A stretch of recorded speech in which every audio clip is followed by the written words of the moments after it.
Assalamualaikum warahmatullahi wabarakatuh. Perkenalkan, saya Yusiu Verina, mahasiswa semester 4 Universitas Inaba dari program studi manajemen dengan NIM 1011231200010. Dalam video ini, saya akan membahas salah satu perusahaan jasa pengiriman terbesar di Indonesia, yaitu JNT Express. JNT Express adalah perusahaan jasa ekspedisi yang didirikan pada tahun 2015 oleh Jet Li dan Tony Chen. Nama JNT sendiri berasal dari inisial pendirinya. Perusahaan ini berkembang sangat pesat dan kini telah beroperasi di hampir seluruh wilayah Indonesia, bahkan merambah ke beberapa negara di Asia Tenggara. Dengan slogan Express Your Online Business, JNT Express menjadi mitra penting bagi pelaku usaha daring dan e-commerce seperti Shopee, Tokopedia, dan lainnya.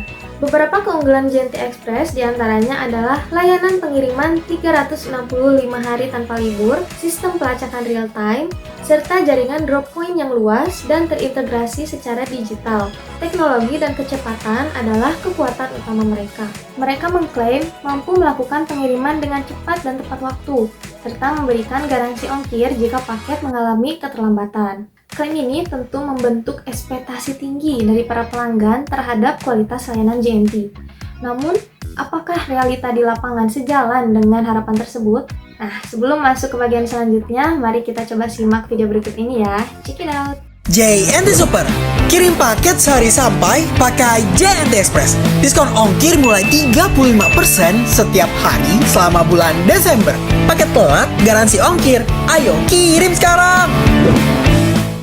Sebagai perusahaan yang bergerak di bidang jasa dan pelayanan, peran CRM sangatlah penting bagi JNT Express. Pelanggan tidak hanya membeli jasa pengiriman, tapi juga mengandalkan pengalaman, kepercayaan, dan kepastian layanan. Maka, hubungan yang baik dan sistematis antara pelanggan dan perusahaan menjadi kunci keberhasilan. Sayangnya, dari banyak testimoni dan laporan di media sosial maupun forum pelanggan, permasalahan CRM yang dihadapi JNT cukup beragam, khususnya di layanan customer service yang sulit dihubungi dan tidak responsif.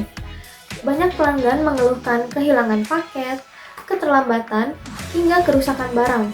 Namun, respon layanan pelanggan sering lambat atau terkesan kaku. Banyak pelanggan mengaku kecewa karena tidak mendapat respon cepat dari customer service.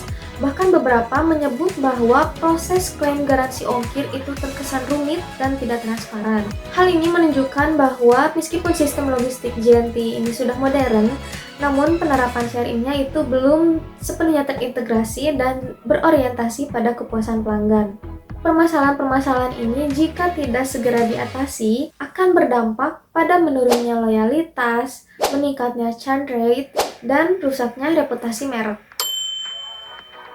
Nah, lalu bagaimana sih solusi yang bisa diterapkan agar JNT dapat membangun hubungan pelanggan yang lebih kuat dan berkelanjutan?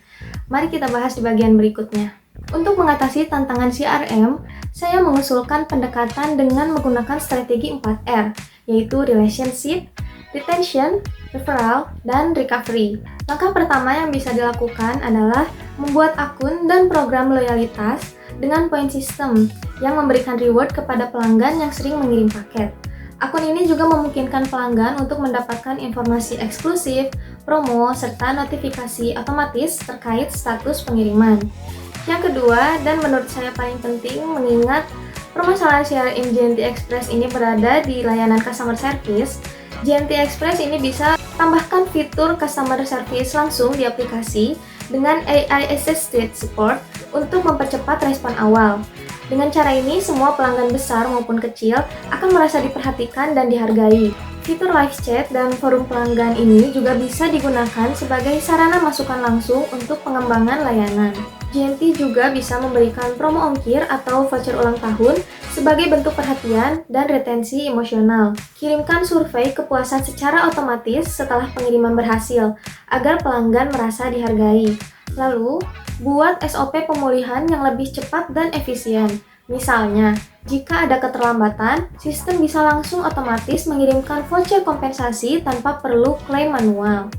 Lalu yang terakhir adalah Pastikan semua komplain tersimpan dalam satu dashboard CRM agar customer service bisa melihat histori dan tidak membuat pelanggan mengulang laporan permasalahan yang sama. Seperti kata Francis Battle, CRM itu bukan hanya alat, tetapi strategi inti yang menyatukan proses internal dan hubungan eksternal untuk memberikan nilai bagi pelanggan dan perusahaan. Dengan penerapan CRM yang lebih terintegrasi, JNT Express tidak hanya dapat mempertahankan pelanggan lama, tapi juga meningkatkan reputasi mereka di tengah persaingan ketat industri logistik. Sebelum saya mengakhiri video ini, izinkan saya menyampaikan pesan dan kesan selama saya mengikuti perkuliahan 1 semester ini. Saya sangat bersyukur bisa mengikuti perkuliahan Customer Relationship Management bersama dengan Bapak Ridwan Mutakin, SPD MM. Proses pembelajaran yang interaktif dan penuh diskusi membuat saya lebih memahami pentingnya CRM dalam dunia bisnis yang sesungguhnya. Saya menyadari bahwa hubungan pelanggan itu bukan hanya tentang transaksi, tetapi juga tentang kepercayaan, emosi, dan keberlanjutan. Semoga ilmu yang saya dapatkan bisa menjadi bekal berharga di dunia kerja kelak dan menjadi amal jariah bagi dosen kami tercinta. Terima kasih telah menyimak video ini. Wassalamualaikum warahmatullahi wabarakatuh. Thanks for watching.